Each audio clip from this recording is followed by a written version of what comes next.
Hey, it's me, MLB. Here is Torn Down the Middle, Chapter 19, and this one is titled, Whoops. Alright, Bakugou paused.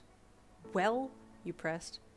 I don't like you being close with half and half, he grumbled while scowling and looking away. Why? You asked sharply. Because. That's not a good enough reason, Katsuki, you said, frowning and tapping your foot on the wooden floorboards. I can be friends with whoever I want. Yeah, I know that, he replied angrily. But you're mine, remember? No, I'm not yours, you shot back angrily. This is fake, remember? Well, we need to start doing a better job at making it look real. It's gonna make us both look bad if you're getting chummy with the shitty icy hot. And how do you propose that we look real then? You asked with an eye roll and air finger quotation marks around the look real part of the sentence. Well, he said, blushing and looking away. Holding hands as a start. When? I don't friggin' know. Break time? He said with a huff, still blushing and avoiding eye contact. Okay, fine, you said. He relaxed a little. Okay, he grunted. Okay, is that it? You said, half turning to go. And I want to friggin' take you on a date too, dumbass, he said, reaching out and grabbing for your wrist. Your brain momentarily stopped functioning. A date? Yeah, because I'm supposed to be your boyfriend, he grumbled, scratching his cheek to hide the pink tinge to his skin. Oh, yeah, of course, you replied, slightly saddened that it was obligatory. Again. You went to walk away, but he hadn't let go of your wrist yet, and he tightened his grip on you as you tried to pull away. You looked back at him curiously. He had his head lowered now, with his other hand shoved in his pocket. Katsuki, you can let me go now, you said, shaking your wrist slightly to get his attention. He didn't move nor speak. Katsuki. Suddenly he yanked you towards him, and you stumbled and spun, being thrown off balance by his sharp tug on your wrist. Your face planted directly into his chest and he wrapped his arms around you. You were speechless. Bakugou Katsuki was hugging you. You froze in his embrace, the palms of your hands against his chest. With your head still face first into him, you allowed his intoxicatingly delicious scent to permeate every inch of your being. You could feel his heart pounding against your palms, and you turned your head slightly to look at his face, which he had turned away slightly to avoid eye contact. This ball of tsundere can't be honest with himself, can he? You smirked to yourself. Taken over by the vulnerable moment of this gorgeous blonde disaster, you found yourself reaching up on tiptoes and placing your lips gently against Bakugou's cheek. Retreating your face immediately, realizing what you'd done, you quickly broke away from his hug and ran, leaving a very flustered Bakugou in your wake. You bolted out of the shed and headed for the girls' bathroom. You figured it would be safest there. Oh my god, what the hell am I doing? What did I just do? I just kissed him on the cheek. Oh my god, I'm a hoe.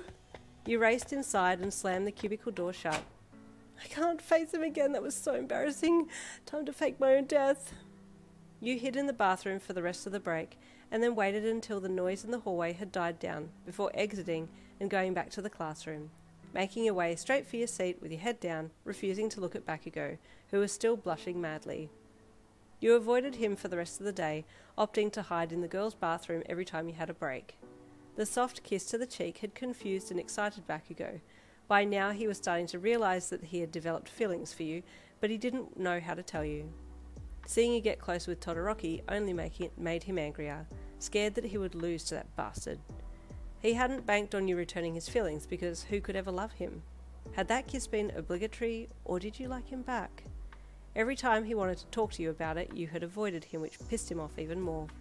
Stupid dumbass. Why won't she confront me? Hey, Yin! Mina called. We're heading to the beach this weekend. Want to come? Yeah! You called back as you scurried out of the school building, looking around wildly to make sure Bakugou hadn't seen you. Awesome! She called back. I'll text you details, yeah? Sounds good! You yelled back as you bolted for home. You flung the front door open and screamed at the top of your lungs. Your poor mum dropped everything that she was doing, bits and pieces flying everywhere. Yin, what the hell? You fake sobbed as you dropped your bag to the ground and dragged yourself to the kitchen.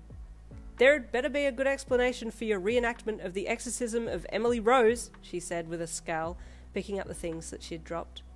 I like two boys, I think, and I don't know how to choose, you wailed as you slumped down in the chair and fake sobbed into your arm. But I thought Shoto Todoroki was, Salt Bae? Bae, Mum. Just Bae. You deadpanned. Yeah, well, he's definitely Bae, but I kissed Bakugou on the cheek today, and now I don't know what to do. Your mum gasped dramatically. You shot her a scowl. I'm being serious, you said in an annoyed tone. Oh, sorry, I didn't know that was possible, she replied with a cheeky smile. Okay, but go on. Well, he hugged me and I just couldn't help it, and I kissed his cheek, and then I haven't spoken to him since, and I don't know how to address this. Your mum sighed. Ah, youth. You dropped your face to your hands and groaned, and then you remembered the weekend plans. Oh, also, I'm going to the beach this weekend with Nina, is that cool? Wow, just a second ago you were crying over Salt Bae. Bae, Mum, just Bae. So can I go? Yes, sure, Yin, if this helps ease the pain of loving two boys at once, she jeered playfully. I'm never going to live this down, am I? You grimaced. Nope, she replied with a giant grin. And there ends chapter 19. Stay tuned for chapter 20 coming tomorrow.